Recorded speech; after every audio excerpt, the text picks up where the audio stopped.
අපගේ පරම පූජනීය ගුරු දේවෝත්තම කල්යාණ මිත්‍ර පින්වත් ලොකු ස්වාමීන් වහන්සේට নমස්කාර වේවා.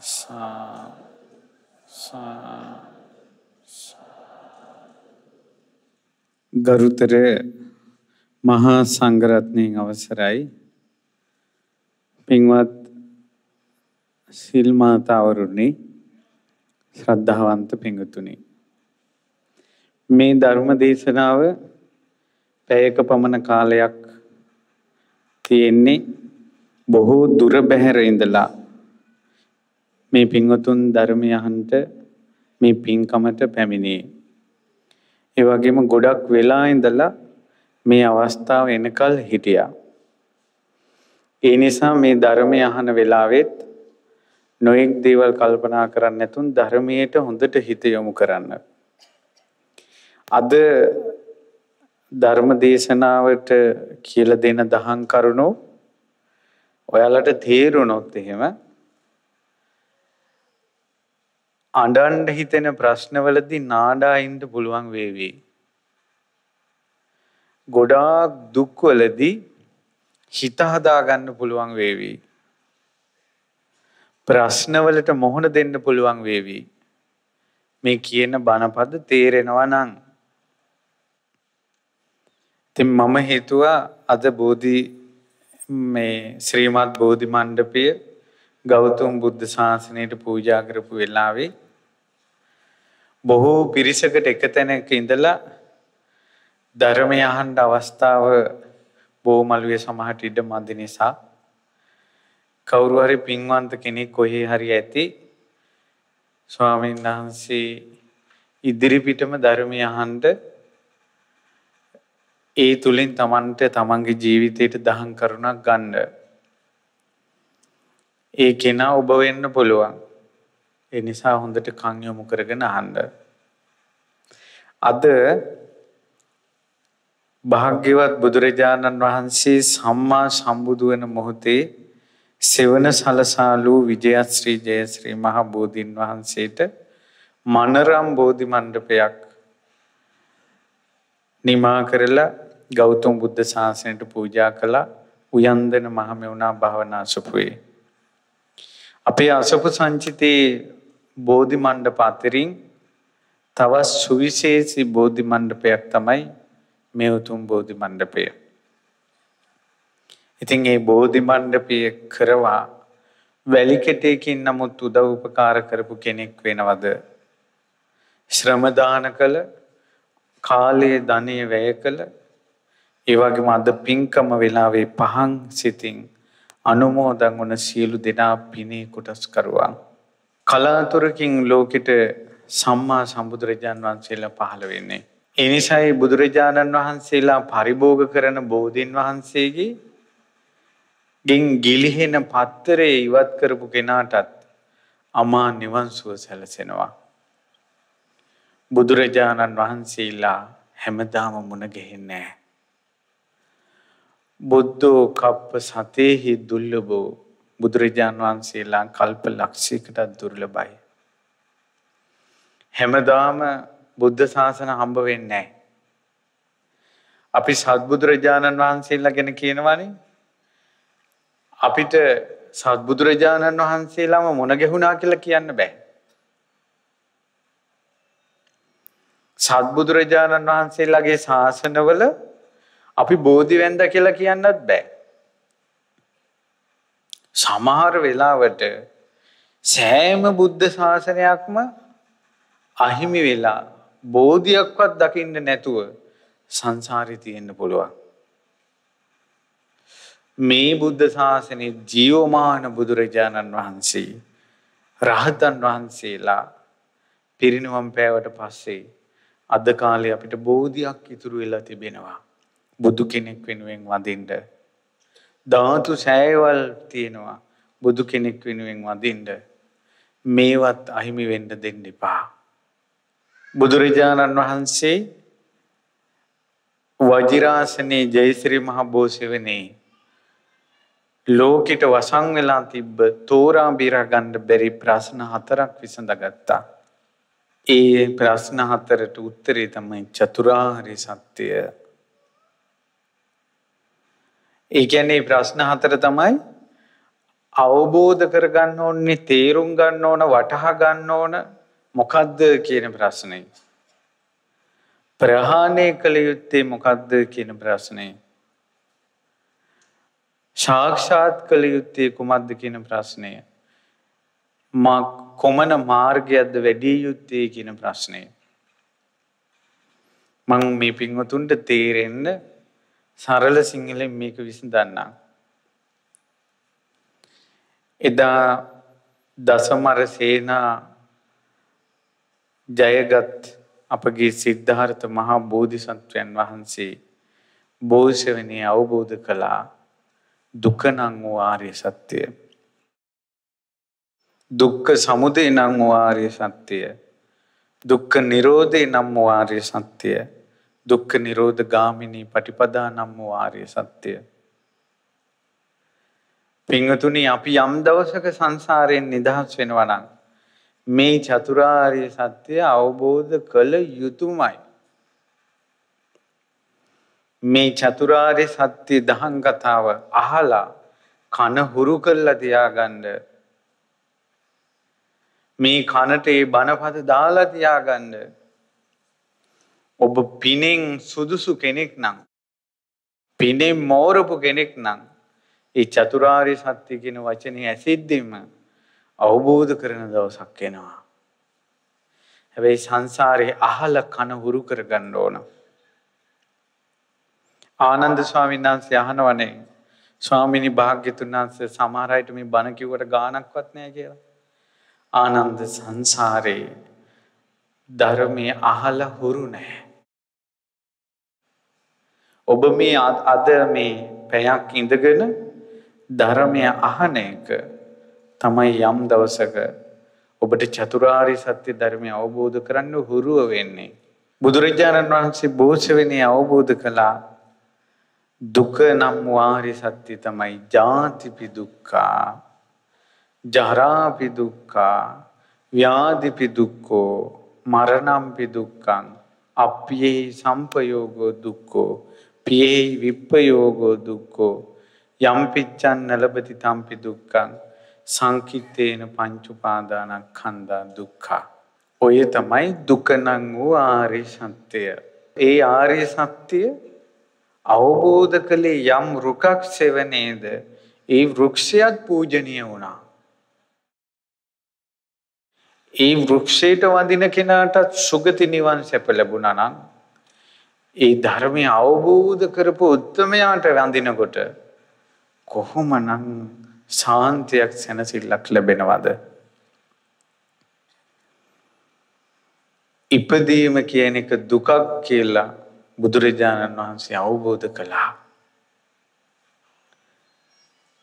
ඉපදුන නිසයි මේ හැම දුකකම මුල.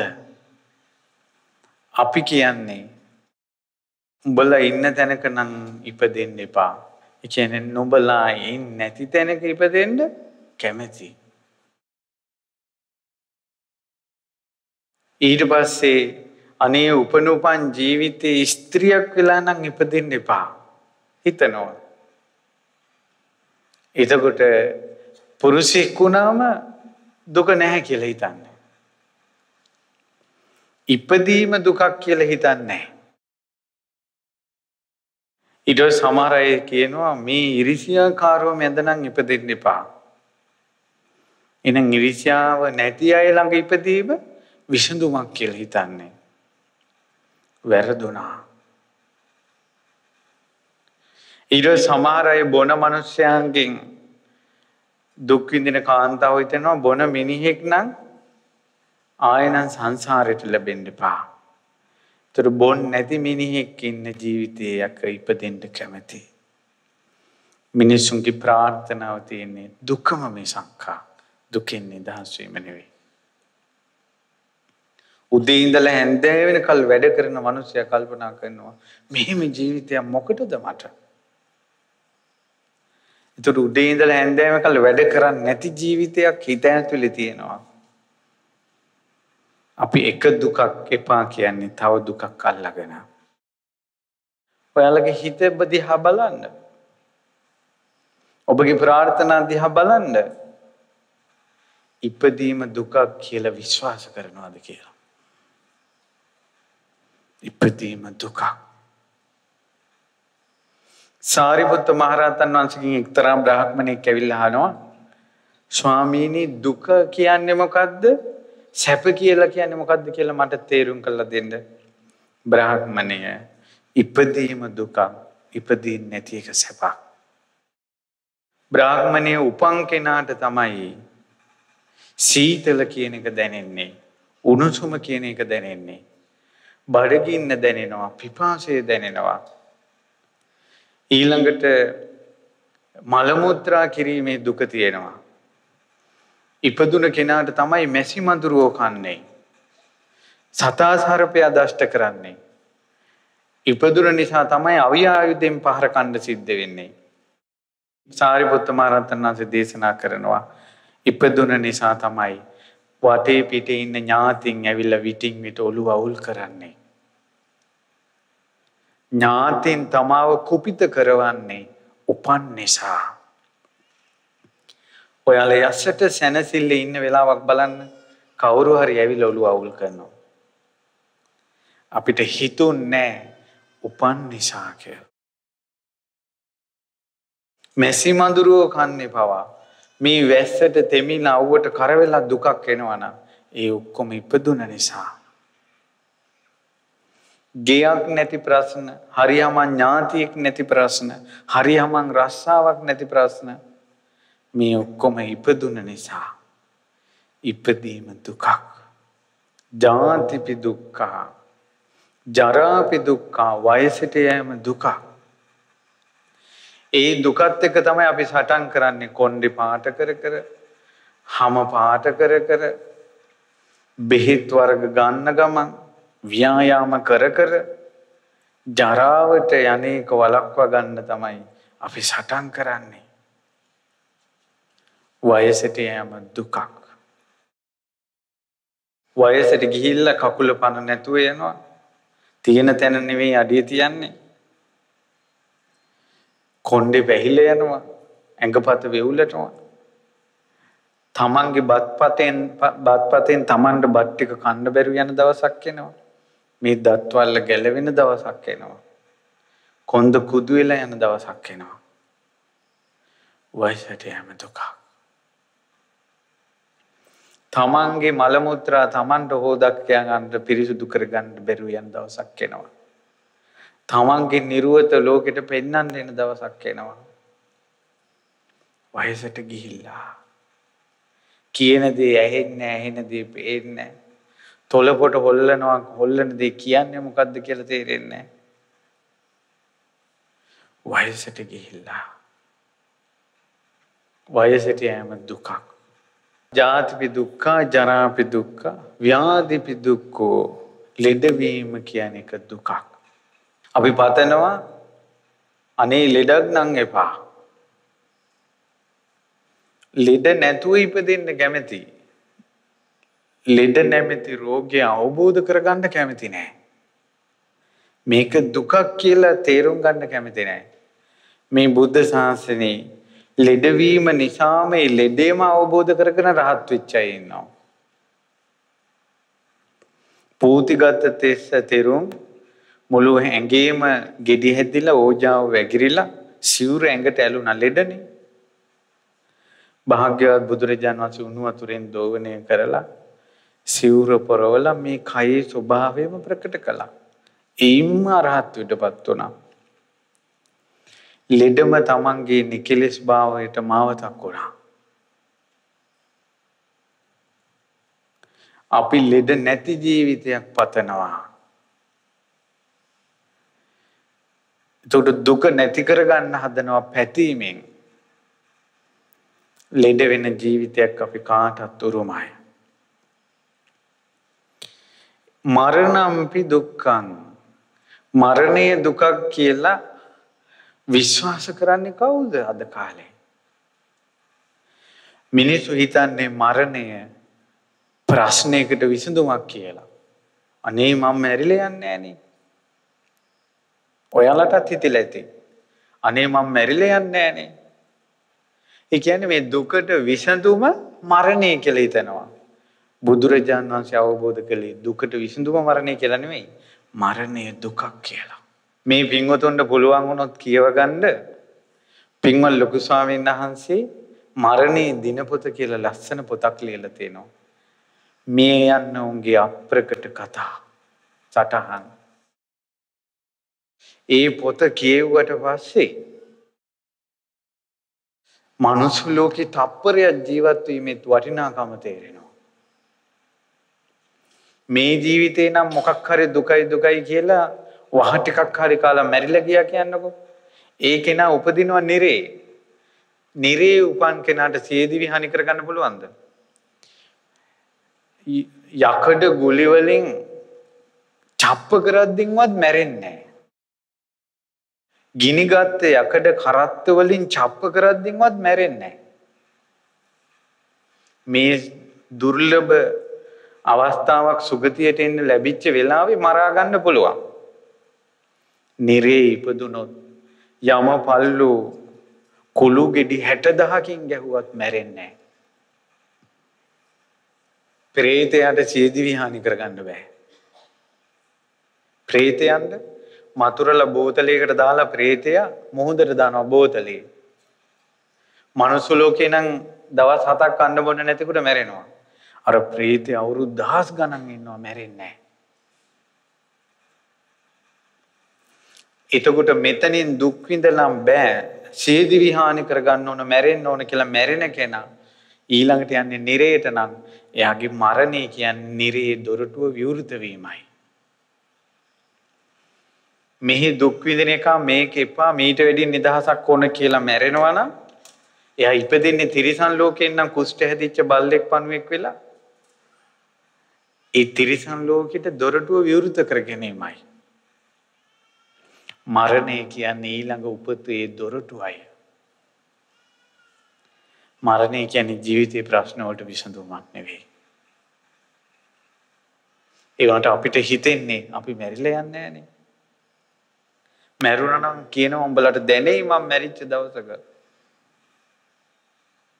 මිනිස්සු කියනවා. මිනිස්සු මරණයෙන් අනිත් අයට පාඩම් උගන්වන්න හදනවා. අම්මලා මේ දුක් විඳින අම්මලා වගේ කටින් ඔක පවුලේ බරම කරට ගත්ත අම්මා පවුලේ බරම කරට ගත්ත තාත්තගේ කටින් යන වචන ඕවා. උඹලට දැනෙයි මං නැති දවසක. ඒ කියන්නේ මගේ මරණයෙන් උඹලට පාඩමක් ඉගෙන ගන්න ලැබෙයි කියලා. පාඩම ඉගෙන ගන්න යාලා නෙවෙයි තමන්. තමන්ගේ මරණය කියන්නේ ඊළඟ උපතේ දොරටුවයි. මරණය කියන්නේ දුකට විසඳුමක් නෙවෙයි. මරණය කියන්නේ දුකයි. දුක්ඛාරය සත්‍ය මරණය කියන්නේ. හොඳට කල්පනා කරන්න. මරණය කියන්නේ දුක්ඛාරය සත්‍ය. මිනිස්සු ලේසියෙන් මැරෙන්න හදනවා. මැරෙන්න එක එක ක්‍රම හොයනවා. නමුත් මරණය කියන්නේ දුක කියලා අවබෝධ කරන්නේ කවුද? ඊළඟට මරණම්පි දුක්ඛං. පී අපි සම්පයෝගෝ දුක්ඛෝ. අප්‍රියං හා එකතු වීම දුකක්. අප්‍රියං හා එකතු වීමේ දුක පුපුරා යෑම තමයි පෞල් කඩාකප්පල් වීම. පෞල් කඩාකප්පල් වෙච්ච මේ ලෝකේ කී දෙනෙක්ගෙන් එක්කෙනෙක්වත් මේ වනාහි දුක්ඛාරිය සත්‍යයි කියලා අවබෝධ කළාද? උඹ වගේ මිනිහෙක් මට එපා. උඹ වගේ ගෑණියෙක් මට එපා. ප්‍රාර්ථනාකින් ඉවරයි. අප්‍රියං හා එක්වීම දුකක් කියලා හිතන්නේ. ඊට පස්සේ ළඟදීන් උපාසිකාවක් ලියමනාවක් කියවල පොල් ගහවලට පිටු 14ක් තරුණ ගෑනු ළමයි. මිනිහා නිසා අන්ත දුක් විඳලා රැයට බත් ටික උයනකොට උයලා ඉවර වෙනකොට ඒ බත් මුට්ටිය අරන් ඔළුවේ ගහනවා. කෙහෙවලෙන් ඇදගෙන කෙල්ල ඇදගෙන යනවා මිදුලේ. කොස්සින් එලිපත්තින් ගහනවා. මේ කෙල්ල තමයි රස්සාව කරලා කන්න බොන්න ගෙනත් දෙන්නේ. එච්චර වද දෙන්න මෙයා කියන්නේ මං ඔයාට ආදරේ ඔයා මාව තේරුම් ගන්න කියලා මෙයා කියනවා. ඔහොම දවසක් හිටපියතොට මං අද දෙන මේ වදේ බලන්න කියලා ඉතින් මිනිස්සයා ගියා මම හිතේ බීලා යන්නේ නැත්තේ. යනකොට ඇක්සිඩන්ට් වුණා. මිනිහා මැරුණා. මෙයා එදා ඉඳලා දානේ දිදි සොලොස් මස්තාන වැඳ කියනවා පින් දෙනවා ස්වාමියාට මේ පින් අරන් ඔයාව මාව තේරුම් ගන්න මම ඔයාට ආදරේ කියලා. දැන් අපිට ලියුමේ වල තිබ්බෙත් එයාගේ ආදරේ ස්වාමියාට දැනෙන්න සලස්වන්න ක්‍රමයක් තියෙනවද කියලා අහන්න. මේ ලෝකෙ මිනිස්සු පිහිටලා ඉන්නේ දුක මත. මිනිස්සු ඇවිත් පොළොව මතනේ අපි දැන් පිහිටලා ඉන්නේ. දුක මත පිහිටලා ඉන්නේ. යන්නේ ඉන්නේ ඇවිදින්නේ හැම ඉරියව්වම පවත්වන්නේ පොළොවේනේ. ඒ වගේ දුක මත තමයි ඉන්නේ. හැම තැනකම දුකට වැටෙන එකමයි තියෙන්නේ. දුක නැමැති මඩ ගොහරුවේ එරිලා එක කකුලක් උඩට ගන්න අනික් කකුල තියන්නේ මඩ ගොහරුවේම තමයි. අර ගෑනු කිනා අර මිනිස්යාම පතනවානේ. අප්‍රියන් හා එකතු වීම දුකක් කියලා දන්නේ. ඔය සමහර කොල්ල කුරුට්ටු ඉන්නවා. ගෑනු ළමයිට ආදරේ. අනිත් අයට එහෙම නැත්නම් ඒ ගෑනු ළමයිට කොල්ල අප්‍රියයි. දැන් එතකොට අර ගෑනු ළමයාට දුක. එතකොට හිතන්නේ මේකගෙන් තියෙන කර්මය කියලා. වදේ කියලා. අප්‍රියන් හා එක්වීම දුකක්. ඒක අවබෝධ කරන තා සංසාරයෙන් නම් ගැලවෙන්නේ නැහැ. මේක හිතට දාගෙන තියාගන්න ඕන. Tamanට ප්‍රශ්න එනකොට හිතට අවවාද කරන්න ඕන බණපදයෙන්. එතකොට මේ දුක් සහිත ලෝකේ අඬන්න නැතුව ඉන්න පුළුවන්. ඊළඟට ප්‍රියංගෙන් වෙන්වීම දුකක්. ළඟදීන් තරුණ පුතෙක් කතා කරලා මගේ අම්මේ අඬනවා. එයා ගොඩාක් ආදරය කරපු ගෑනු ළමයා ඉක්මනට වෙනස් වුණා කියලා. ඉතින් දුක් ගැනවිල අහලා ඊට මං කිව්වා හරි. දැන් බණ කිව්වට හිතේට යන්නේ නැහැ. මං කියනවා අර අහවල් දේශනාව අහන්න. ස්වාමීන් වහන්සේ ඇහුවා. ඒත් මාව පිච්චෙනවා. ඊට මං කිව්වා හරි. බෝධි පූජා හතක් තියාපන්. අතත් තියන්නේ කිව්වේ කෙල්ල පතලා නෙවෙයි හිතේ දුක නැති වේවා කියලා. ඔන්න ආයෙ 7 වෙනි දවසේ ආයෙ කෝල් එකක් ගත්තා. බෝධි පූජා හත තිබ්බා කියලා. මේක මොනවා කිව්වද දන්නේ නැහැ. මං අහුවා දැන් කොහොමද? පිච්චෙනවා කිව්වා. පිච්චෙනවා කිව්වා. ඇත්තටම ප්‍රියංගෙන් වින්ගීමේ දුක හදවත පුච්චනවා. දවනවා. ඒක ලොකු ශෝකයක්. ඊට පස්සේ මං අවසානයේ හුවා තවත් කරුණ කිව්වා මේක අහන්නෙම නැහැ. ශෝකෙම තමයි කියන්නේ. එයා එහෙම වෙනස් වෙන කෙනෙක් නෙවෙයි. gedirin ප්‍රශ්නයක් ඇති. මං කිව්වා දැන් උඹට දුකනේ ප්‍රශ්නේ. පුතා ඔයා දන්නේ නැතු උනාට ඔයා දුක් විඳින්නේ බුදුරජාන් වහන්සේගේ වචනේ ගැන ශ්‍රද්ධාව නැති නිසා. ප්‍රියංගෙන් වෙන්වීම දුක. ඕක කාටවත් දැනෙනවා. තමන් ආදරය කරපු කෙනෙක් වෙනස් වුණාට පස්සේ හදවත පිච්චෙන්නේ නැත්තේ කාගේද? ඒක දුකක්. බුදුරජාණන් වහන්සේ මේක දුකක් කියලා වදාලා කියලා පිළිගනින් කිව්වා. ප්‍රියංගෙන් වෙන්වීම දුකක්. ඒකට විසඳුම අනිත් අයට කියන එක නෙවෙයි. ඒකට විසඳුම බෝධි පූජා තියෙන එක නෙවෙයි. දුකට විසඳුම දුක අවබෝධ කිරීම. එතකොට යා තවත් බන්ධනයකට හිත කැමති වෙන්නේ නැහැ. ඇත්තටම මේ ප්‍රියංගෙන් වෙන්වීම දුකක් කියලා අවබෝධ වුණොත් ඔය ගෑනු ළමයි පිරිමි ළමයි වෙන් වෙලා මාස ගණන් දුක් විඳින්න ඉන්න කොල්ලෝ කෙල්ලෝ ඊළඟ මාසේ තව කොල්ලෙක් එක්ක තව කෙල්ලෙක් යාළු වෙනවා. ඊළඟ මාසේ දුක් වෙනවා. තමන්ම බලෙන් දුක පටලවාගෙන අඬ අඬා වැළපි වැළපි යන්න සිද්ධ වෙනවා. දුක අවබෝධ නොකරන තාක්කල්. මං කිව්වා පුතා අපිට මේ ශෝකේ එන්නේ දුක එන්නේ වැළපීම එන්නේ අපි බුදුරජාණන් වහන්සේගේ අවබෝධය පිළිගන්නේ නැති නිසා. මල ගෙදරක කොච්චර අඬනවද ඇයි මැරුණේ කියලා.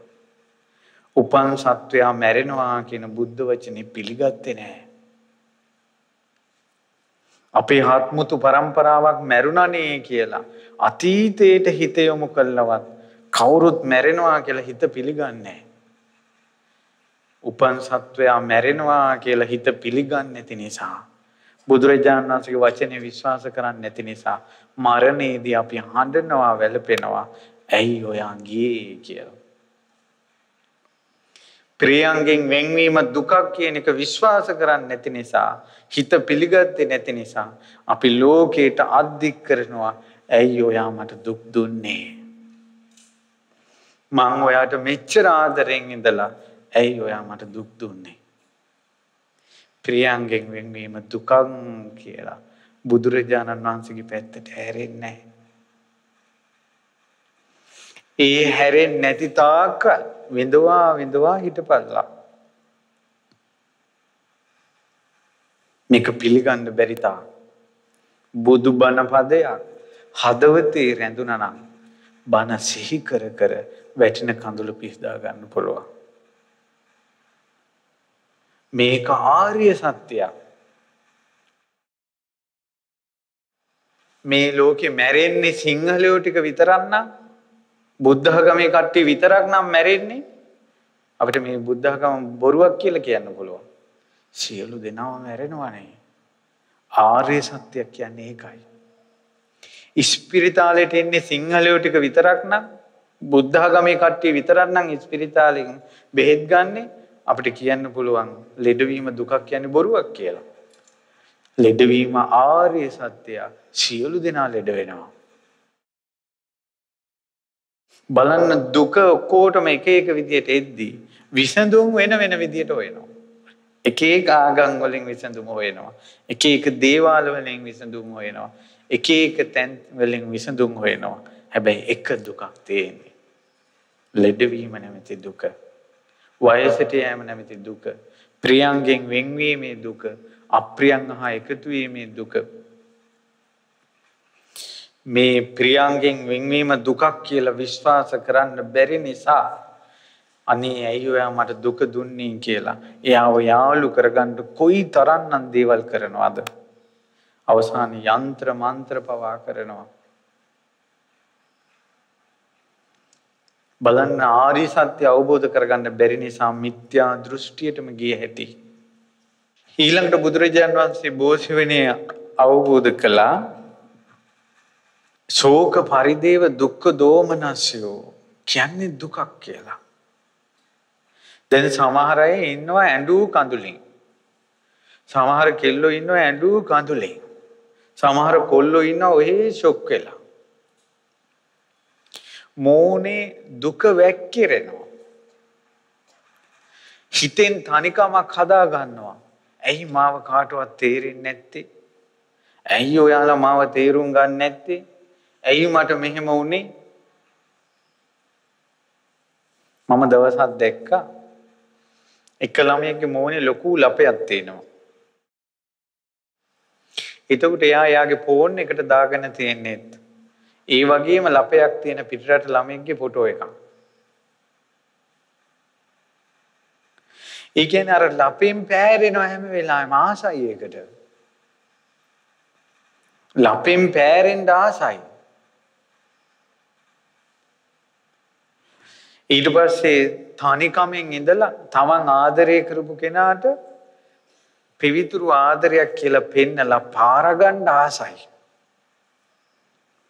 මේ කොල්ලෝ කෙල්ලෝ පුදුම ආසාවක් තියෙන දුක් විඳින්න. තනියෙන් හිතනවා, තනියෙන් කල්පනා කරනවා, හිත පෑරෙන දුක එන තැන ගැනම කතා කරනවා. තමන්ගේ හිතෙන් දුක උපදින යම් රූපයක් නිසා නම් ඒ වාගේ රූප ළඟ තියාගෙන ඉන්නවා. දුකට ආසයි. දැන් කවුරු හරි කිව්වොත් අඬලා වැඩක් නැහැ අඬන්න එපා කියලා තවත් අඬනවා. දුකට ආසයි. තමන්ගේ හදවතත් එක්ක කතා කරලා බලන්න. පින්වතුනි මේ බණපද අහලා ඉවසන්න දරා ගන්න සංසාරේ හැටි ඔහොමයි. සංසාරේ හැටි ඔහොමයි. අසූචි පිරිච්ච වනාන්තරයක් තියෙනවා. ඒ අසූචි පිරිච්ච වනාන්තරේ අඩියේ තියෙන තැන අසූචි තමයි. හැම තැනම අසූචි ගඳ එනවා තමයි. හේතුව අපි ඉන්නේ අසූචි වනාන්තරයක නිසා. ඒ වගේ දුක මත පිහිටලා ඉන්නකොට දුක මිසක් ආය මොනවද තියෙන්නේ? සමස්තයක් වශයෙන් ගත්තොත් රූපේ කියන්නේ දුකක්, වේදනාව කියන්නේ දුකක්, සංඥාව කියන්නේ දුකක්, සංස්කාර කියන්නේ දුකක්, විඥානය කියන්නේ දුකක්. දුක තියෙන්නේ අවබෝධ කරන්න. තමන්ගේ රූපේ තියෙන්නේ අවබෝධ කරන්න. ඒ වුණාට අපි රූපය අවබෝධ කරන්න නෙමෙයි රූපය අඩුපාඩු වෙනවා. දැන් කොණ්ඩේ මදි, දැන් පාට මදි, ඊළඟ ජීවිතේ පාට වෙන්න ඕන. දැන් කටහඬ මදි, ඊළඟ ජීවිතේ හොඳ කටහඬක් ලැබෙන්න ඕන. කිසිම කෙනෙක් තමන්ගේ ඉන්ද්‍රියන් හයෙන් සෑහීමකටපත් වෙන්නේ නැහැ. තව ඕන. සංසාරයේ මෙහෙමයි කියලා හිතෙන්නේ නැහැ නේ. මං කියන්න ගත්තේ සමහර පොඩි ගෑනු ළමයි කොල්ලොත් ඉන්නවා. යක්කු ඇහුණා, ප්‍රේතයෝ ඇහුණා. කිකියා මේ නූල් දාගෙන ඇඟේ මේ වෙලාගෙන යන්ත්‍ර දාගෙන වෙලාගෙන මේ පොඩි උන්නේ කොතන ගියාටද? මේ පුංචි ළමයිගේ තියෙනවනේ, තරුණ ළමයිගේ තියෙනවනේ මේ ජීවිතේ කෙලිලොල් බවක්, සතුටක්, hina වෙලා ඉන්නවා කියලා එකක්. ඒකත් නැහැ. නූල් දාගෙන යන්ත්‍ර එල්ලගෙන මම එක ගෑන් ළමයට කිව්වා බලන්න ඔයාගේ කරේ තව නූලක් දෙකක් තිබ්බනම් මාල 7ම හරියි. ඕක ගලවලා දාලා මේ නූල් ටික කඩලා දාලා ඉන්නවා ලස්සනට. ওই තොইল පවිල් කරන සල්ලි වලින් ගන්නවා චේන් එකක්. කරාමු දෙකක් ගන්නවා. ලස්සනට පැනදලා ඉන්න මොන යකාට හරි පේන්න. ඉල්ලගෙන ඉන්නවා. මට අර යකා මේ යකා කියලා. අමනුෂ්‍ය ප්‍රශ්න නැති කාටද? අමනුෂ්‍ය විමානයක වගේ මේ මනුස්ස ලෝකේ අපි ඉන්නේ. මම ඒකට අර පුතේකට උපමාවක් කිව්වා. මං කිව්වා දැන් මේ මනුස්ස ලෝකේ ගොඩාක් දුක පිටනේ ඉන්නේ අපි. තියෙන එකම විසඳුම බුදුරජාණන් වහන්සේ සරණ යන එක. ධර්මයේ සරණ යන එක, සංඝ රත්නයේ සරණ යන එක. තුනුරුවන්ගේ ජීවිතේ පූජා කරලා බුදුබණ පදයක් හිත හිතා ඉන්නවා. චෛත්‍ය වඳිනවා, බෝධිය වඳිනවා. මේක තමයි එකම පිළිසරණ කියලා. මං කෝ පුතා සර්පයෝ ගහන වනාන්තරයකට එක්තරා මිනිසෙක් යනවා. හැබැයි එයා යන්නේ සියලු සර්ප විස නැසන බෙහෙතක් කාලා. සියලු සර්ප විස නැසන බෙහෙතක් කාලා සර්පයෝ ගහන කැලෑවකට ගියාට පස්සේ හැම තැනම අඩියක් ගානේ සර්පයෝ ඉන්න තැනකට ගියාට පස්සේ අඩියෙන් අඩිය සර්පයෝ දෂ්ට කරනවා මෙයාට. මෙයාට බයක් තියනවාද? ඇයි? සියලු විස නැසන ඖෂධයක් පාවිච්චි කළා. ඊට පස්සේ ඖෂධයක් නැතුව යනවා සර්පයෝ ඉන්න කැලේකට. ඔන්න දෂ්ට කළා. දැන් බලනවා මොකෙද්ද? එක කුණ කට්ටා. කුණ කට්ටට බෙහෙත් මොනවද? ඒක හොයලා ඊළඟ අඩිය තියෙනට තව එකෙක් දෂ්ට කරනවා. ඒ සර්පයෝ විතරමනේ ඉන්නේ. ආන්නේ වගේ තමයි මුළු ජීවිතේම තුනුරුවන්ට පුදලා චතුරාර්ය සත්‍ය සිහි කර කර ඉන්නවා කියන දහං ඖෂධේ ගත්ත කෙනාට යක්කු වැහුණත් යක්කු කරදර කළත් ඒ යකා කවුද කියලා හොයලා ඉන්නේ. ඇයි යා දහං ඖෂධය අරගෙන ඕනේ යකෙක් වැහිද්දෙන් ඕනේ යකෙක් කරදර කරපොදී මම බුදුරජාණන් වහන්සේට ජීවිතේ පූජා කරලා ඉන්නවා. තුනුරුවන්ට ජීවිතේ පූජා කරපු නැති නිසා චතුරාර්ය සත්‍ය කල්පනා කරපු නැති නිසා සංසාරේ හැටි මෙහෙමයි කියලා කල්පනා කරපු නැති නිසා ඔළුවේ කැක්කුමක් ආවට පස්සේ හොයනවා මොන යකාද ඔළුව මිරිකුවේ. බඩේ කැක්කුමක් ආපු ගමන් හොයනවා මොන යකාද බඩට රිංගුවේ. හැම ප්‍රශ්නයකටම උත්තර හොයනවා. මේ දේවාලෙට ගිහිල්ලා දෙහි ටික කපාගෙන එනකොට තව මල පෙරේතෙක් ආය ඇඟට ඇවිල්ලා. මේ සර්පයෝ ගහන වනාන්තරයකට ගියා වගේ අමනුෂ්‍යෝ ගහන මේ මනුස්ස ලෝකෙට ආවට පස්සේ මේ විසඳුන්නම් හොයලා තේරුමක් නැහැ. බාහිරව මුළු ජීවිතේම තුනුරුවන්ට පුදලා ඉපදීම දුකක් ලෙඩවීම දුකක් කියලා මේක අපේ ජීවිතයට එකතු කරගන්න ඕනේ චතුරාර්ය සත්‍යය. ධම්මචක්කපවත්තන සූත්‍රය චතුරාර්ය සත්‍ය කොටසවත් කටපාඩම් කරගන්න. ඇයි අපි මෙච්චර කාලයක් කටපාඩම් කරගත්තා කරණීයමෙත්ත සූත්‍රය. ඊළඟට දැන් මෑත භාගයේ අඟුලිමාල පිරිත. ඇයි සියලු දේට ආරක්ෂාවයි. පණ බයේ අපි මෙච්චර කාල පිරිත් කටපාඩම් කළේ. ජීවිත අවබෝධයට පිරිත් කටපාඩම් කළේ නැහැ. ජාතිපි දුක්ඛ, ජරාපි දුක්ඛ, ව්‍යාධිපි දුක්ඛ, මරණම්පි දුක්ඛං කියලා ওই ටික සිහි කළොත් ඕනම යකෙක් මේ පැනලා දුවනවා කියලා මං කිව්වා නම් බනට කටපාඩම් කරනවා. හවුද නැද්ද? හැබැයි මං කියනවා චතුරාර්ය සත්‍ය සිහි කළොත් යම් දවසක දුකෙන් නිදහස් වෙන්න පුළුවන් කියලා සිහි කරන්නේ. අපි දුකෙන් නිදහස් වෙන්න කැමති නැහැ. දුක රැක ගන්න කැමති. පණ රැක ගන්න කැමති. ඔන්න උතුම් ජයශ්‍රී මහ බෝධීන් වහන්සේ රෝපණය කළා. මං කියනවා පින්වතුනි එක දිගට පැන් කලයකට පිච්ච මල් 21ක් දාලා 7 වතාවක් පැදගුණ කරලා බෝධියට පැන්වක් කරන්න දින 7ක් අදින් පස්සේ ඔයාලට කිසිම අමනුෂ්‍යෙක් ළඟට කිට් වෙන්නේ නැහැ කියලා මම කියනවා.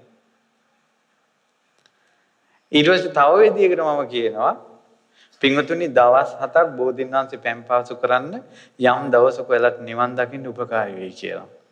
කවුද ඔක හරියටම කරන්නේ? අර ඉස්සෙල්ලා එක්කෙනා.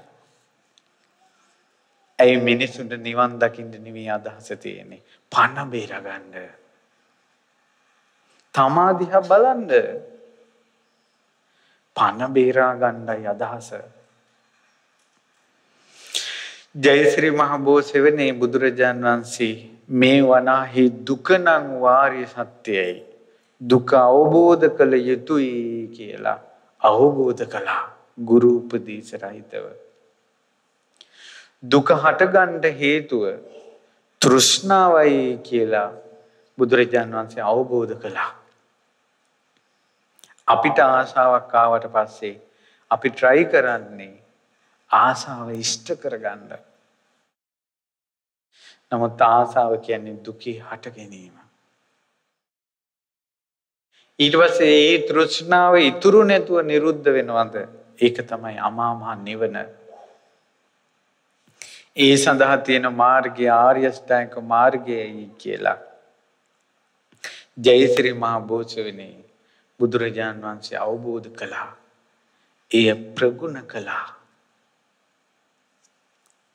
ඒ චතුරාර්ය සත්‍ය ධර්මයේ බෝසෙවනේ අවබෝධ කරපු නිසා තමයි ජයශ්‍රී මහ බෝධීන් වහන්සේට ඒ පිප්පලි වෘක්ෂයට බෝධීන් වහන්සේ කියලා කියන්නේ. ගේ උතුම් බෝධීන් චතුරාර්ය සත්‍ය අවබෝධ කරන වෙලාවේ සෙවණ දුම් බෝධියත් පූජනීයයි. එහෙනම් ඒ අවබෝධයේ තියෙන හිත කොච්චර පූජනීයයිද? පින්වතුනි මෙන්න මෙයත් කල්පනා කරලා බලන්න. අපි කවුරුත් ඉපදෙනකොට ඇඟේ නූල් පොටක්වත් නැතුව උපදින්නේ. අපි අම්මා තාත්තා කවුද කියලාවත් දන්නේ නැහැ. එතකොට එහෙම ඉපදුනා අපි මැරෙනකොට අපේ ඔළුවේ කොච්චර ප්‍රශ්න ගොඩක් කොච්චර බන්ධන ගොඩක් ඔළුවේ තියාගෙනද මැරෙන්නේ කියලා බලන්න. ඊට පස්සේ අපි ඉපදුනාට පස්සේ අපේ අම්මලා තාත්තලා ගෙවල් තියෙනවා. ඔන්න අපේ ගෙදර.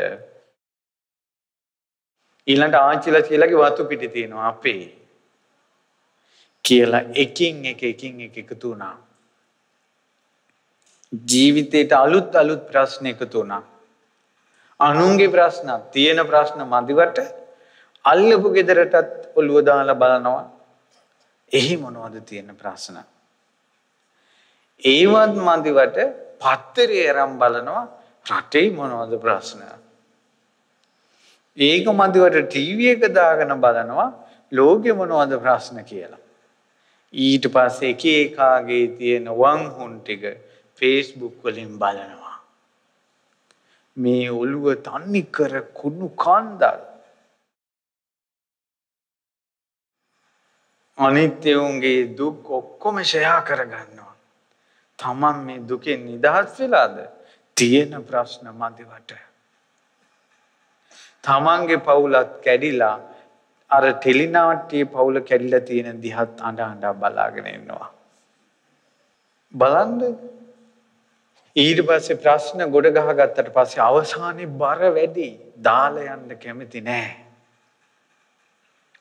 ඕකට මල්ලිකා දේවී ඉස්සර ජීවිතේක උපක්‍රමයක් කියලා තියෙනවා මේ මෙන්න මෙහිම. ඒ තමයි ඔය රාජකුමාරවරු 5 දෙනෙක් ඒ රාජ සම්පත්තිය අත්හැරලා මහාන වෙන්න ගියා. ඒ රාජකුමාරවරු 5 දෙනාගේම වස්තුව මහරජුරෝ භාණ්ඩාගාරයට අරන් ආවා. එතකොට අගබිසව ඇහුවා රජතුමනි මොනවද මේ කරත්ත පුරවල ගේන්නේ? අර රාජකුමාරවරුන්ගේ වස්තුව.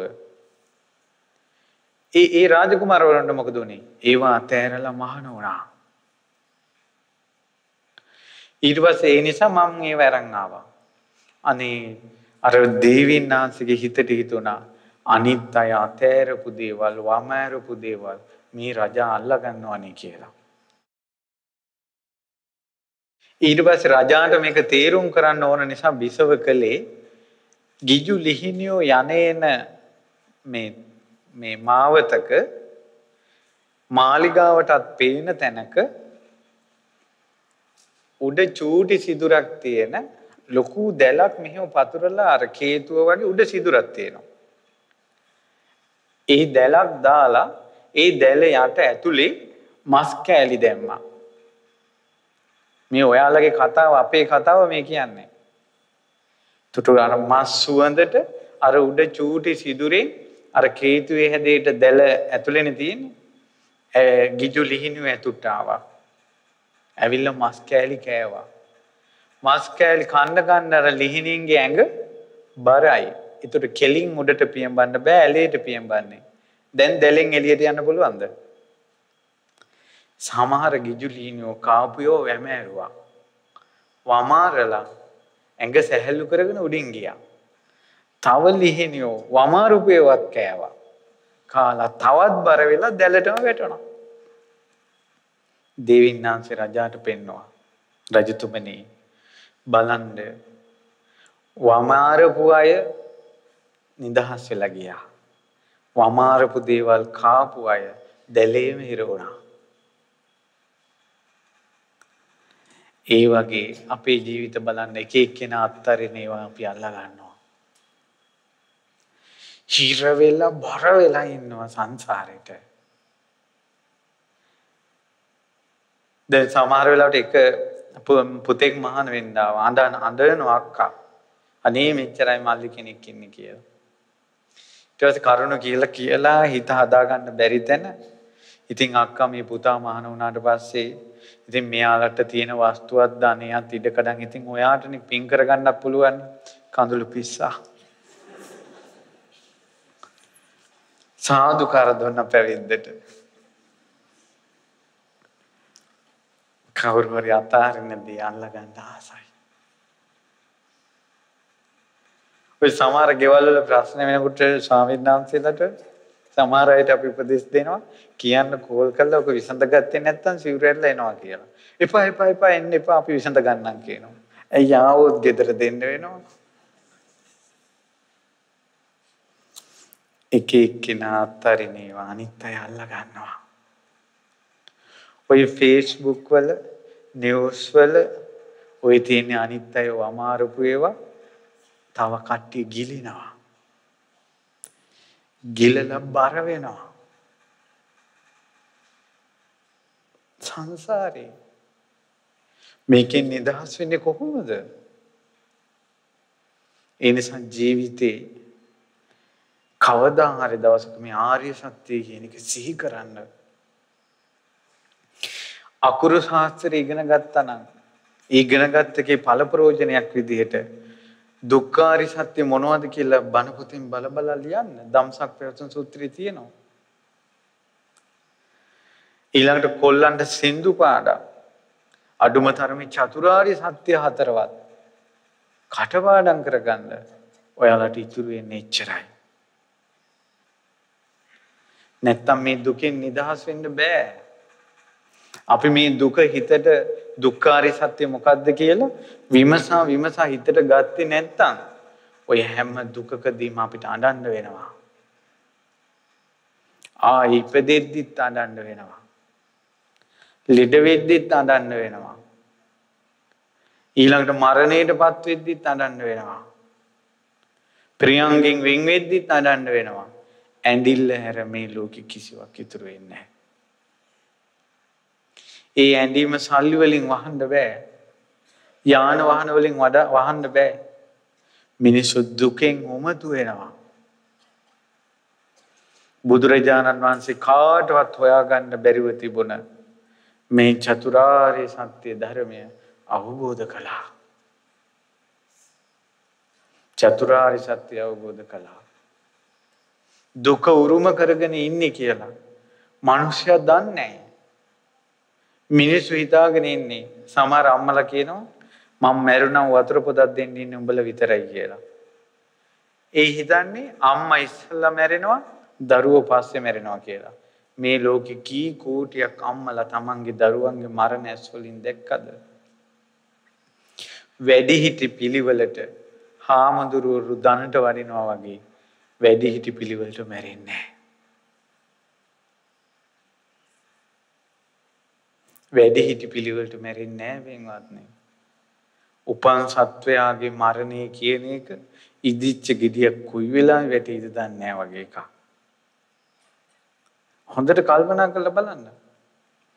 ඊට ඊළඟට මේ ළමා අපිට හිතාගෙන ඉන්නවා මේ ළමා විය, මේ තරුණ විය, මේ වැඩිහිටි අපි අවසාන කාලේ පින් කරගන්නවා. දැන් අවුරුදු 5 ළමයා හෙට මැරෙනවා නම් අද ඒ ළමයාගේ අවසන් සමයයි. ඔය තරුණ දරුවන්ට මරණේ හෙට නම් අද ගෙවෙන්නේ ඔයාලගේ අවසන් සමයයි. ඔයාලගේ අවසන් කාලය උදා වෙලා. දැන් බලන්න හෘද සාක්ෂිය. මම යහපත් දේවල් කරපු කෙනෙක්ද කියලා තමන් කතා කරලා බලන්න. හෘද සාක්ෂිය කියන්නේ මෙහෙමයි. අපි කරපු වැරද්දක් අහුවෙලා මිනිස්සු ගොඩක් මැද මෙන්න ඔය වැරද්දක් කළා කියනකොට අපිට වචනයක් කියන්න පුළුවන් නෑ බොරු. අපි වැරද්දක් ඉන්ටර්නෙට් එකේ ගියොත් නෑ ඕක එඩිට් කරලා හදලා ඔය බොරු කියලා කියන්න පුළුවන්. හෘද සාක්ෂිය කියන්නේ තමන්ට තමන් මතක් වෙනවා මම මෙහෙම කළා කියලා. ඒතර තමන්ගේ ඇතුළෙන්ම නම් ඒක කියන්නේ කාත් එක්කද ඒක නෑ නෑ කියලා කතා කරන්නේ කාත් එක්කද? හෘද සාක්ෂිය තමන්ගේ ඉදිරියට එනවා. හෘද සාක්ෂිය එනවා ඉදිරියට. ඒ නිසා තමන්ගේ අතින් වරදක් වෙන්න දෙන්න එපා. තමන් වරදින් නැගී හිටින්න කැමති කෙනෙක් කියලා. තමන්ගේ පව් වැඩවලට තමන් හිතෙන් කැමති නෑ කියලා. තමන්ගේ හදවතට ඔප්පු කරන්න. තමන්ගේ වැරදි වලින් නැගී හිටින්න තමන් උත්සාහ කරන කෙනෙක් කියලා. තමන්ගේ හදවතට ඔප්පු කරන්න. එතකොට එයාට අඩුපාඩු මතක් වෙයි. එතකොට ඇතුලෙන් හෘද සාක්ෂිය කියනවා උඹ උත්සාහ කරනවනේ උනාට. තමන්ගේ වැරද්ද තමන්ට මතක් වෙයි. හෘද සාක්ෂිය කියනවා ඔයා ඒ උනාට ඒකට කැමති නෑනේ. එයාව පුච්චන්නේ නෑ. ඉතින් ඒ නිසා තමන්ගේ හෘද සාක්ෂිය තමන්ගේ ඉදිරියට එනවා. අවසානයේ යමපල්ලු කතා කරනවා. සමහරට පොඩි වැරද්ද දැන් මේ දවස්වල අපි ධර්ම දේශනාවලදී නිතර මතක් කරනවා තුනුරුවන්ගෙන් සමාව ගන්න. ඒ කියන්නේ පින්වතුනි අපි බෝධින් වහන්සේ බුදුරජාන් වහන්සේ විදිහට සලකලානේ අද බෝධි පූජා තිබ්බේ පූජා කළේ. දැන් එනම් බලන්න අපි බෝධින් වහන්සේට වඳින්නේ පූජාවක් විතරද? අපි කිමු තරුණ දූල පුතාලා ඇවිල්ලා බෝධින් වහන්සේ නමක් ළඟ චෛත්‍යයක් ළඟ නොපනත්කම් කතා බහ කළොත් එහෙම ඒක තුනුරුවන්ට කරන අගෞරවයක්.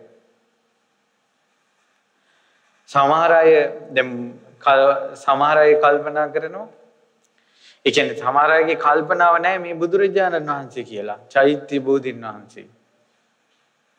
ඒවා Tamanට තුනුරුවන්ගෙන් වෙන වැරදි.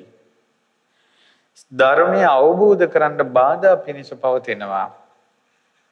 චතුරාර්ය සත්‍ය මානසිකාර කරගන්නට බාධා පිණිස පවතිනවා. බුද්ධ රත්නයේට ධර්ම රත්නයේට සංඝ රත්නයේට තමන්ගෙන් වැරද්දක් වෙලා තිබීම ඒයින් නැගී නොසිටීම. ඒ නිසා ඔයාලා පුරුදු වෙන්න මේ චතුරාර්ය සත්‍ය විමසන ගමන් ජීවිතය ගැන තේරුම් ගන්න ගමන්ම තුනුරුවන්ට මගෙන් වරදක් වෙන්න දෙන්නේ නැහැ කියලා. ඒකට හේතුව තමයි මේ පින්වතුන් ධර්ම දේශනා අහනවා නම් මීට කලිනුත් අපි ධර්ම දේශනාවලදී කියලා තියෙනවා. එක තාත්තා කෙනෙක් මරණ මංචකේ ගිනි දැල් පේනවා කියලා කතා කළා. ඒක නැති වුණේ දිරුවන් කමාන් කරගත්තට පස්සේ. ඊළඟට දැන් අපේ ස්වාමීන් වහන්සේ නම මට මතක් කළා. එක ළමෙක් හරි දඩබ්බරයි. ගෙදර අම්මා පේන්න බෑ තාත්තා පේන්න බෑ. ඉතින් ඒ පුතා බෝධින් වහන්සේ ළඟ තෙරුවන් කමා කරගත්තා. එදා ඉඳලා යට ඒ ප්‍රශ්නේ හරි ගියා. සමහරවිට මේ Tamanට කුසලයක් සිහි කරගන්න බැරුව අකුසල්ම හිතට එන්නේ Tamanටගෙන් තුනුරුවන්ට වෙච්ච වරදක් වෙන්න පුළුවන්. බුද්ධ රත්නයේට ධර්ම රත්නයේට සංඝ රත්නයේට. ඒ නිසා චූටි දරුවොත් තරුණ පුතාලත් වැඩිහිටි අයත් මේ උපාසක උපාසිකාවෝ අවංකවම පුරුදු වෙන්න හිතට එකඟවම තෙරුවන් කමා කරගන්න සෑම දවසකම. Taman දන්නේ නැතුව Tamanට වෙච්ච වැරද්ද මරණ මංචකයේදී ගිනි දැල්ලක් විදියට එන්න පුළුවන්. ඒකනේ රුවන්වැලි මහසෑය 4 පොයට සිල්ගත් උපාසකම්මා ප්‍රේත ජීවිතයක් ලැබලා දැන් ඥාතින්ට කියනවා මං රුවන්වැලි සෑයට පාදික් කළා කියලා. ඇයි බුදුරජාණන් වහන්සේ විශේෂී කරන පාපේ ඉච්ඡර බලවත්. ධර්මයේ විශේෂී කරන පාපේ බලවත්. සංඝයා විශේෂී කරන පාපේ බලවත්. ජයශ්‍රී මහ බෝධි මණ්ඩපය අද විවෘත කළා. දැන් ඔයාලට ඕන වෙලාවක ඇවිල්ලා බෝධි පූජා තියන්න පුළුවන්. ඒ බෝධි පූජා තියනකොට බෝමල් හොඳට අමන්දලා පිරිසිදු කරලා මල් ආසන සුද්ධ කරලා පහන් දැල්වලා හොඳට පිරිත් කිකිය වඳින්න. වැඳලා ලෙඩෙකුට උනා සෙත් පතන්න බෝධි ආනුභාවයෙන් කළ පිරිත් වල ආනුභාවයෙන් සුවපත් වේවා කියලා. කවදාවත් බෝමලුවක පාපයක් කරන තැනක් බවට පත් කරගන්න එපා. Tamanට ඒක yaadෙන්නේ. ඊළඟට යාළුවෝ එකතු වෙලා එක කේලම් ඕපදූප බෝමලුවක කතා කරන්න එපා. බෝමලුව ඇවිල්ලා ෆොටෝ ගහලා ඒ වගේ දේවල් වලට හුරු වෙන්න එපා. යම් දවසක ගිනි ජාලාවක් විදියට ඒක Taman ඉදිරියට ඒවි. ඉතින් හොඳට මේ ගැන කල්පනා කරන්න මට කියන්න උවමනා වුණේ බුදුරජාණන් වහන්සේ ජයශ්‍රී මහ බෝසත්වනේ චතුරාර්ය සත්‍ය ධර්මය අවබෝධ කළා. ඒ චතුරාර්ය සත්‍ය ධර්මයේ පිළිගන්න කැමති නැති නිසා තමයි අපි දුකෙන් එන්නේ. ඒ චතුරාර්ය සත්‍ය ධර්මය අවබෝධ කරගන්න මිනිසයාට කිසිම හැඟීමක් නැහැ. නමුත් එදා පින්වන්තයෝ බුද්ධ කාලේ පහළ වෙච්ච චතුරාර්ය සත්‍ය කියන වචනේ අහපු පමණින් මඟපල් ලැබුවා. තමන්ගේ ජීවිතේට දුක එනකොට තමන්ගේ ඔය චතුරාර්ය සත්‍ය කොටස් තියෙනවා. ජාතිපි දුක්ඛ, ජරාපි දුක්ඛ, ව්‍යාධිපි දුක්ඛ, මරණම්පි දුක්ඛ කියලා. ඒතකොට ජීවිතේ ඔය දුක් කොටස් ටිකට මට මතක හිටිට 12ක් වගේ. ජාති, ජරා, මරණ, ව්‍යාධි, ශෝක, පරිදේව, දුක්ඛ, දෝමනස්ස, උපායාස, ඊළඟට ප්‍රියංගෙන් වෙන්වීම, අප්‍රියං ආ එකතු වීම, පංච උපාදානස්කන්ධ දුක. මේ කොටස් ටිකට දාලා ජීවිතේ දිහා බලන්න. හැම වෙලාවෙම බුදුරජාන් වහන්සේ වදාළ දේ සත්‍යයක් කියලාම පෙනේවි. බුදුරජාන් වහන්සේ වදාළ දේ සත්‍යයක් කියලා. ඒ චතුරාර්ය සත්‍ය සිහි කරන කෙනාට බෝධීන් වහන්සේගේ ආනුභාවයත් එක්ක හිතේ එකතු වෙනවා. ඒ නිසා මේ දුකෙන් නිදහස් වීමක් නැහැ. චතුරාර්ය සත්‍ය අවබෝධ නොකර මිසක්කා මරණයෙන් නම් විසඳුමක් නැහැ. චතුරාර්ය සත්‍ය අවබෝධ කළොත් මිසක්කා මිනිසුන්ගෙන් ගැලවිලා වෙන කොයි ලෝකෙට යන්නද? මැරෙන අය ආයි උපදිනවා. උපදින අය ආයි මැරෙනවා. බුදුරජාණන් වහන්සේගේ ශාසනීය ශ්‍රාවකයෝ බ්‍රහ්ම ලෝක උප්පත්තිය පවා එදා අනිත්‍යයි දුක්ඛයි විපරිණාම වශයෙන් හිතේ හැල්ම නැති කරගත්තා. කාම සැපය ගැන කවර කතාවද? හැම දෙයකටම තියෙන තෘෂ්ණාව නැති කළා. මේ කයට තියෙන තෘෂ්ණාවක් නැති කළා. ඒ නිසා මේ ධර්මය අහලා බුදුරජාණන් වහන්සේ බෝසෙවෙනි අවබෝධ කරගත්තේ චතුරාර්ය සත්‍යයි කියලා. බෝසෙවෙනි පිරිත් කියුන්ට ධම්මචක්කය ආදී චතුරාර්ය සත්‍ය විස්තර වෙන පටිච්ච සමුපාද විස්තර වෙන පිරිත් සජ්ජායනා කරන්න තමන්ට අවබෝධය පිණිස භාවනා වශයෙන් සිහි කරන්න සත්‍ය තමන්ට දුකක් එනකොට අර දුක් වලින් කෝකටද මේ දුක අයිති? බුදුරජාණන් වහන්සේ මේක දැක්කා නේද කියලා බුදුරජාණන් වහන්සේගේ අවබෝධය ගැන සද්ධාවටපත් වෙන්න. එච්චරයි විසඳුම තියෙන්නේ. නැත්තම් පින්වතුනි අපි මැරිලා ගිහලා කොහේ හරි ලෝකයක ඉපදුනොත් එහෙම ඉපදෙනවනේ. ධර්මයේ නැති තැනක් නම් සත්පුරුෂයෝ නැති තැනක් නම් ඉවරට ඉවරයි. ඔයාලා හිතන්නකො මැරිලා කෙනෙක් උපදිනවා දකුණු ඉන්දියාවේ වීදියේක දෙමළ ගෙදරක උපදිනවා. බෝධීන් වහන්සේලා නැහැ. ධාතුන් වහන්සේලා නැහැ. සංඝයා නැහැ. ජීවිතේට දන් හැන්දක් බෙදන්න බෑ. දැන් අර හින්දියෙන් බුද්ධ රශ්මි channel එකක් මේ මහමෙවුනායි ආරම්භ කළා. දැන් ධර්ම දේශනා කරනවානේ හින්දි ස්වාමීන් වහන්සේලා ඉන්දියාවේ. ඉතින් ඒව ඉන්දියාවේ අය අහලා දන් දෙන්න ආසයි. ඒ ශ්‍රද්ධාව ඇති වුණාම දන් දෙන්න හිතෙනවනේ. සංඝයා නැහැ. බුදුන් වදින්න ආසයි. ඕන් ඉන්න පැතිවල බෝධින් වහන්සේලා නැහැ. ධාතු සෑය නැහැ. අපිට මේ ඔක්කොම ළඟ තිබිලා වටිනාකමක් නැහැ. වටිනාකමක් නැහැ. සංසාරේ කොයි තරම් අත් නැතුව ඉපදුනාද? ඒකට අත් දෙක එකතු කරලා වඳිනවා කියලා එකක් නැහැ. සංසාරේ කොයි තරම් ගොළු වෙලා අපි ඉපදුනාද? චතුරාර්ය සත්‍ය කටින් කියනවා කියලා එකක්, පිරිතක් කියනවා කියලා එකක්, ඉතිවිසෝ ගාතාව කියලා බුදුගුණ කියනවා කියලා එකක් නැහැ. සංසාරේ කොයි තරම් ගොළු වෙලා ඉපදුනාද? ඊළඟ ජීවිතේ අපි ගොළු වුණොත් මේ කටෙන් බුද්ධං සරණං ගච්ඡාමි කියලා කියන්න බෑ. සංසාරේ අපි කන් ඇහෙන්නේ නැති කෙනෙක් කියලා ඉපදුනොත් මේ කනෙන් බුද්ධං සරණං ගච්ඡාමි කියන හඬවත් අහන්න බෑ. සංසාරේ අපි ඇස් නැතුව ඉපදුනොත්, අන්ධ වෙලා ඉපදුනොත් චෛත්‍ය කියන්නේ මොකද්ද කියලාවත් දන්නේ නැහැ. බෝධි කියන්නේ මොකද්ද කියලාවත් දන්නේ නැහැ. ඒ අරහත් දජය කසාවත කියන්නේ මොකද්ද කියලාවත් දන්නේ නැහැ. අපිට ඊළඟ ජීවිතේ එහෙම නොවෙනවා කියන්න තියෙන සාක්ෂිය මොකද්ද? ලෞතර සම්මා සම්බුදුරජාන් වහන්සේ දකින්න බුදු නුවණින් මොහුට මේ විපාක දුන්නේ කල්ප කෝටියකට ගණන් කලින් කරපු කර්මයක් කියලා. ඒ කියන්නේ සමහර කර්ම තියෙනවා කල්ප කෝටියකට කලින් කරපු කර්ම ඊළඟ ජීවිතේ විපාක දෙනවා. ඊටුකට කල්ප කෝටියකට කලින් අපි මොනවා කර හිටියද? ඊළඟ ජීවිතේට ආසන්නම හේතුව මේ ජීවිතේ කියලා හිතන්න එපා. ඊළඟ ජීවිතේට ආසන්නම හේතුව මේ ජීවිතය කියලා හිතන්න එපා. අපි දැන් වැරදි කරන්නේ, අපි මිනිසුන්ට කරදර කරලා නැහැ, අපිට ඔහොම වෙන්නේ නැහැ. පන පිටින් ඇඳේ කුණු වෙලා මිනිස්සු මැරෙනවා. මිනිස්සු කියනවා අපි නම් ඔහොම පව් කළා නැහැ.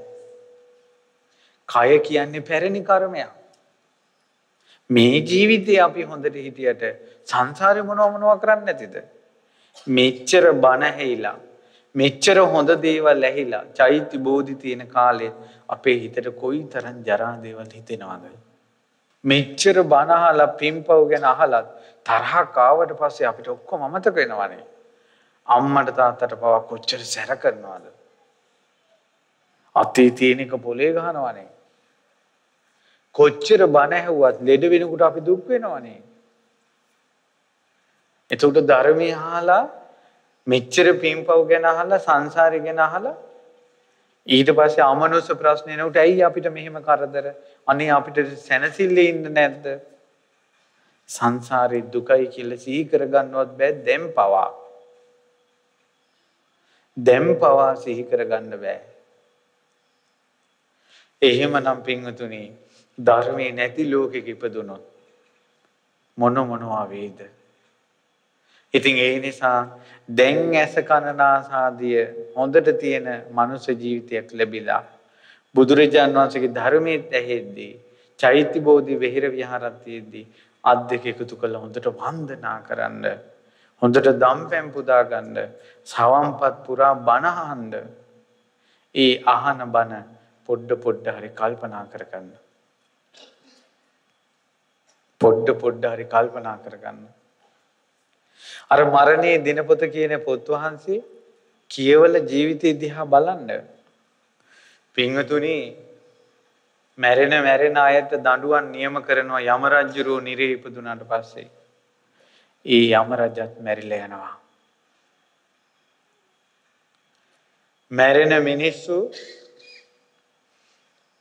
මාරයා නැමැති කෙනා ගහකින් ගෙඩි වැටුණ ගෙඩි කූඩේට එකතු කරනවා වගේ ගහකින් වැටුණ ගෙඩි ඊටත් වඩා වේගයෙන් මාරයා මලවුන් එකතු කරනවා.